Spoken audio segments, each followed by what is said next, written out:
ഇന്ന് ബലിപ്പെരുന്നാൾ. ത്യാഗത്തിന്റെയും സമർപ്പണത്തിന്റെയും മഹത്വം വിളിച്ചോതുന്ന ആഘോഷമാണ് ബക്രീദ്. ഭാഷയുടെയും ദേശത്തിന്റെയും അതിരുകൾ ഭേദിച്ച് വിശ്വസാഹോദര്യത്തിന്റെ വിളംബരമായി മാറുകയാണ് ഈദ് ആഘോഷം. അല്ലാഹു അക്ബർ, അല്ലാഹു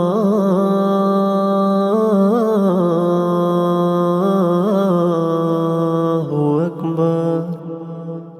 ബക്രീദ് അഥവാ ബലിപെരുന്നാളിന്റെ നിറവിലാണ് ലോകം. ത്യാഗത്തിന്റെയും സഹനത്തിന്റെയും മഹത്വം വിളിച്ചോതുന്ന ദിവസം. ഈദുൽ അദ്ഹ അഥവാ ആത്മസമർപ്പണത്തിന്റെ ആഘോഷമെന്നാണ് ബക്രീദ് അറിയപ്പെടുന്നത്.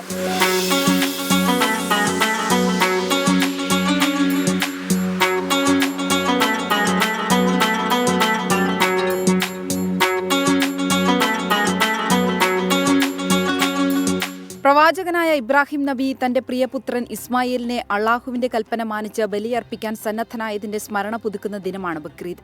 ആറ്റുനോറ്റുണ്ടായ കുഞ്ഞിനെ ബലിയർപ്പിക്കണമെന്ന അള്ളാഹുവിന്റെ കൽപ്പനയോട് മനസ്സുപതറാതെയാണ് ഇബ്രാഹിം നബി പ്രതികരിച്ചത്.